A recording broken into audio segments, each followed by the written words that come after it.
Dobrý deň, priatelia. V dnešnej prednáške sa posunieme opäť ďalej a povieme si niečo o pravidlách zaplňania orbitálu elektrónmi. Len takým jemným úvodom. Tak najprv, čo je to základný stav atómu? Základný stav atómu je stav, kedy má atóm najnižšiu energiu. Elektrónová konfigurácia predstavuje alebo znázorňuje obsadzovanie orbitálov elektrónmi.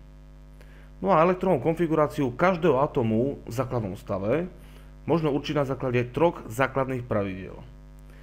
Prvý princíp, alebo prvé pravidlo je tzv. Pauliho vylúčovací princíp. Tento princíp hovorí v podstate o tom, že v každom orbitále môžu byť maximálne dva elektróny, aj to také, ktoré majú rovnaké hlavné kvantové číslo, vedľajšie kvantové číslo, magnetické kvantové číslo, avšak sa líšia rotáciou, čiže spinovým kvantovým číslom. Druhé pravidlo, alebo druhý princíp je tzv. Výstavbový princíp. To je pravidlo minimálnej energie. Toto pravidlo hovorí o tom, že elektrónmi sa skôr obsadzujú orbitály s nižšou energiou ako orbitály s vyššou energiou. No a tretie pravidlo, alebo tretí princíp je Hundovo pravidlo, jednak nazývané aj pravidlo maximálnej multiplicity. A toto pravidlo hovorí o tom, že ak máme degenerované orbitály, čiže orbitály, ktoré majú rovnaké hlavné, vedľajšie, ale rôzne magnetické kvantové číslo, tak takéto orbitály sa obsadzujú najskôr po jednom elektróne, až potom sa vytvára pár. O všetkých týchto troch pravidlách sa budeme venovať trošku bližšie, ale až v ďalších nasledujúcich videách, prednáškach. Na teraz nám stačí vedieť iba v podstate, čo daný princíp alebo pravidlo hovorí.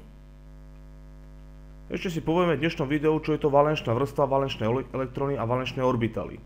Tak za prvé, určite sa pamätáte, čo nás, ale aj mňa, čiže nás všetkých, učili ešte na základnej škole, že valenčná vrstva je posledná elektrónová vrstva od jadra, čiže energeticky najvyššia vrstva.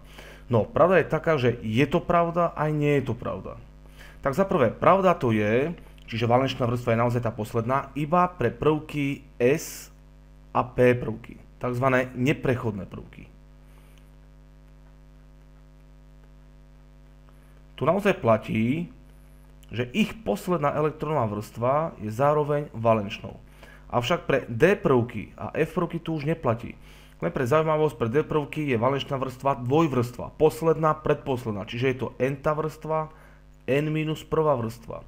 Pre nechodné prvky je to iba n-tá vrstva.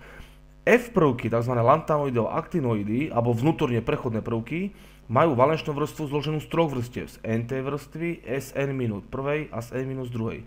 No ale o tom si povieme trošku detálnejšie a precíznejšie až v budúcich prednáškach. A teraz nám stačí vedieť naozaj, že tá valenčná vrstva je v podstate tá posledná, lebo budeme sa baviť najskôr o S a P prvkoch. Ale ako hovorím, vo všeobecnosti nie je to pravda, že valenčná vrstva musí byť vždy iba posledná. Ďalej, valenčné elektróny. Čo sú valenčné elektróny? Tak veľmi jednoducho, valenčné elektróny sú tie elektróny, ktoré sa nachádzajú na valenčnej vrstve. Čo je však absolútne podstatné je to, že práve tieto valenčné elektróny sa podieľajú na tvorbe chemických väzieb. Čiže určujú chemické vlastnosti daného prvku. Ešte raz, valenčné elektróny určujú chemické vlastnosti prvkov. Valenčné orbitály, tak je jasné, keď tu je valenčný orbitál, tak sa musí nachádzať na valenčnej vrstve, no a obsahuje čo? No obsahuje valenčné elektróny. Avšak v elektrónovom obale každého prvku sa okrem valenčných elektrónov, valenčných orbitálov nachádzajú aj vnútorné elektróny, alebo vnútorné orbitály. Tak vnútorné elektróny sú elektróny, ktoré sa nenachádzajú na valenčnej vrstve, ale sa nachádzajú na vrstvách, ktoré sa nachádzajú pod valenčnou vrstvou. No a podstatné je to, že nepodieľajú sa na tvorbe chemických väzieb. Ďalšia taká zaujímavá poznámka je to, že tieto elektróny sa nachádzajú v úplne zaplnených orbitáloch. No a vnútorné orbitály, podobne ako vnútorné elektróny, sú to orbitály, ktoré obsahujú vnútorné elektróny. To je na dnes všetko, priatelia.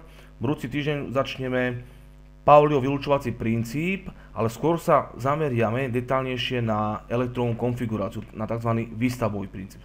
Ďakujem za pozornosť, majte sa pekne a dovidenia.